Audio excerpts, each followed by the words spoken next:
Good afternoon, Jade. Good afternoon, Admar, and good afternoon to all the viewers out there. This is a very important day for the entire nation. And so today, I am glad to be here. Thank you for inviting me, Jade, Admar. Opo, marami pong debate. Bago pa man umusad ito sa impeachment court, attorney, napakaraming debate, kine-question yung proseso doon pa lamang sa Kamara, partikular sa House Committee on Justice at merong mga pag-question sa Korte Suprema, yung pag-iit din ng kampo ng Vice President na dapat maibasura ito.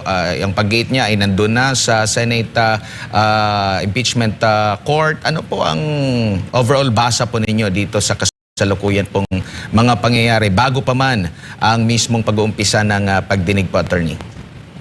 I think this is going to be a very contentious case because both sides are going to be really standing by their positions, firm in their positions. And itong kaso na to has deeply divided the nation because there are those who believe that the Vice President is already guilty and those who believe that this is a politically motivated stunt designed to remove her from the running for the presidency in 2028.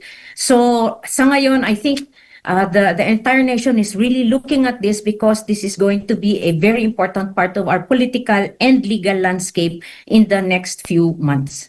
Opo, at bago pa man yung pag-uumpisa dyan sa Senate Impeachment Court, mayroon ng mga pahayag, lalo na sa prosecution, pinupuna na yung panig po ng depensa. Sa regular po na korte, common na ba itong mga ganito po, attorney? Mayroon tayong ng mga naririnig na tunog lata, yung mga ganyan na mga pahayag po, no? Dina-downplay, yung mga pahayag din ng depensa po.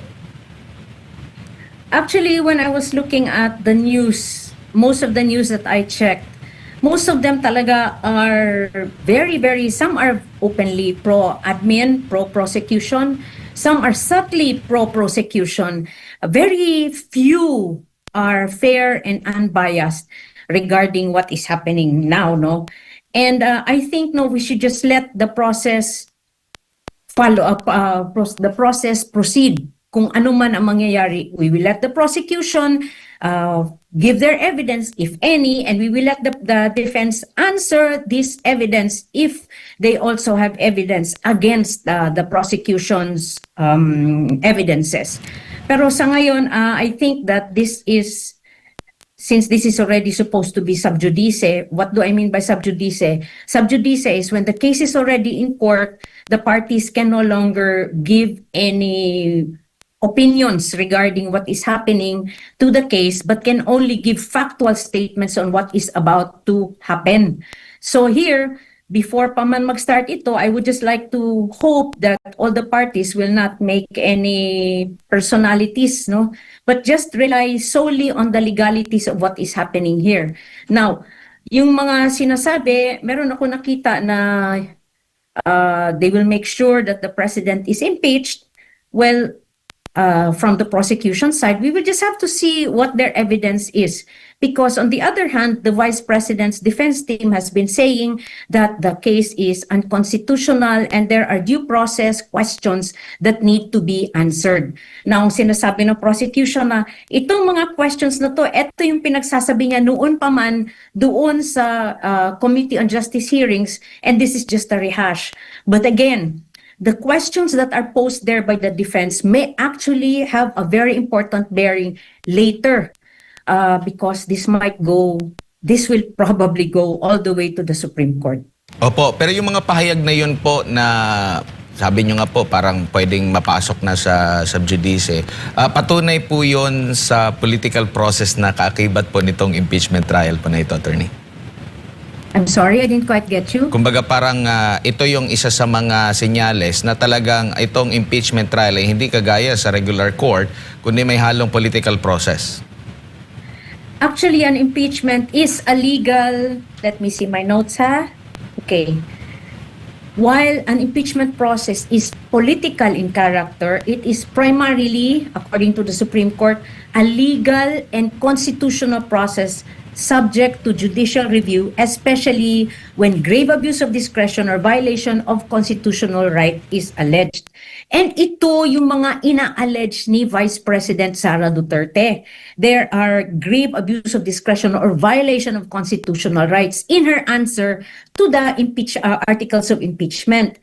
So, ito siya medyo, I think this is going to be very important. But regarding your question about sub judice, yes, we can only talk about what is happening, but we cannot make perhaps any opinions that are not based on facts while the case is ongoing. Opo. Attorney, ang sinasabi po na mamumuno o magiging presiding officer ay itong si Senate President Win Gatchalian na hindi po abogado. Meron po ba kayong nakikitang advantage or disadvantages dito po sa magiging, kasi sa mga nakalipas na mga impeachment court, mga batikang abogado yung nagiging presiding officer. Dito po sa kay Vice President Sara, ano pong sa inyo po rito, Attorney?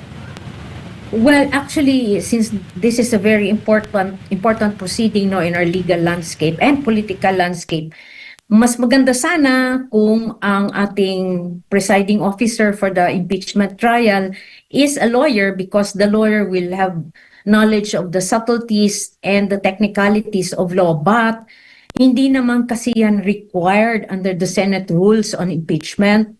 Although, like I said, it would have been good. There are only 4 lawyers in the Senate as of the present. Si Senator Kiko Pangilinan, Senator Chis Escudero, Senator Alan Cayetano, and Senator Rodante Marcoleta. And none of these are the presiding officers. Opo.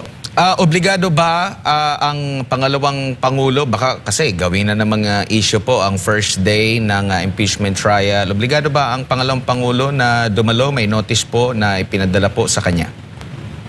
Okay, although merong subpoena na in-issue sa kanya for her to appear in today's hearing, the rules of impeachment do not actually require her to attend, because she can attend in person or via counsel. And if neither attend, kung hindi attend si Vice President Sara or hindi attend yung kanyang legal counsel, then pwede pa rin magpatuloy ang kaso and the Senate will enter a plea of not guilty and then proceed with trial. So actually, she is not required to attend. So yung mga sinasabi nila na kailangan maging present siya, I think that is that is misleading in the sense that under the rules of the Senate impeachment, hindi kailangan siya maging present. But of course, she can attend if she wants to, because that is also her right. Opo, dito naman po sa mga articles of impeachment na tatalakayin, hindi po ito ayon sa pagkasunod-sunod, attorney, at every articles of impeachment ba na tatalakayin, aantayin yung depensa din bago umusad sa ibang articles of impeachment?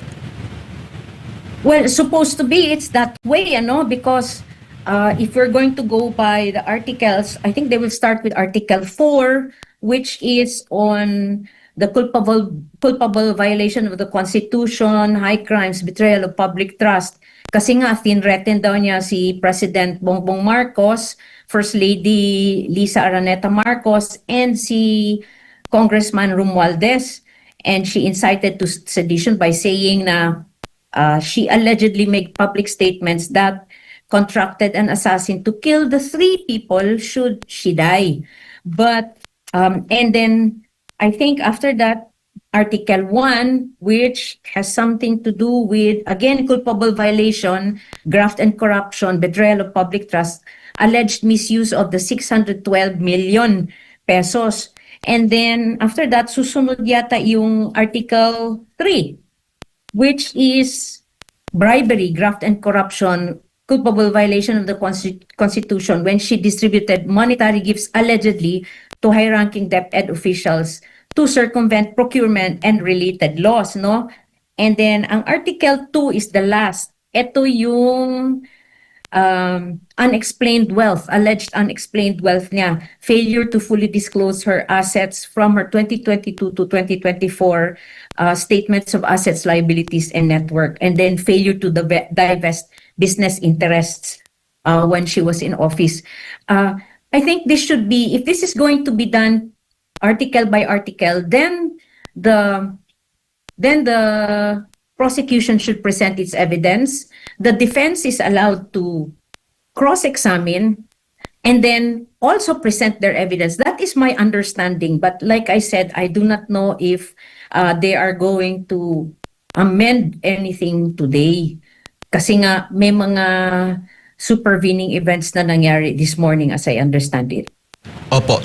Bawat articles of impeachment po ba magkakaroon po ng verdict ang bawat senator judges kung guilty sa ganito, guilty or sa kabuuan, isang kabuuan po yan, attorney? The senators will have to individually vote on each article of impeachment. So all of them will have to stand and state their vote, no? Hindi pwede yung silent voting, hindi po. So everybody, like in the previous impeachment cases, they will have to explain their votes or they can stand, and I think they will be given 2 minutes to explain their vote if they want to explain their vote after each article of impeachment. So since there are 4, magboboto sila 4 times. Now, if ever the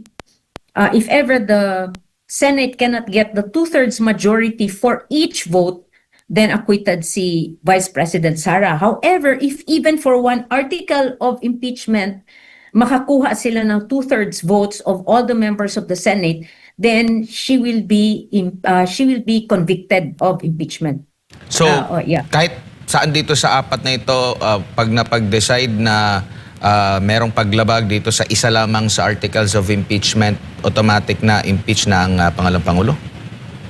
If makakakuha sila ng 2/3 votes, which is, I understand, 16 out of 24. Opo. Linawin din natin yan. Ano po yung stand niyo po, ukol po dyan, attorney? Kasi magkahiwalay din po yung mga iba't ibang mga kilala sa larangan, mga legal luminaries po na sinasabi na mababawasan na yung threshold dahil merong makulong. Actually, pangatlo na yata yung meron ng 2 yata na nakulong, isa nagtatago, mababawasan po yan. Ano po ang masasabi niyo po dito, attorney? If we strictly follow the Constitution, ang nakalagay kasi under the Constitution, klaro ano to?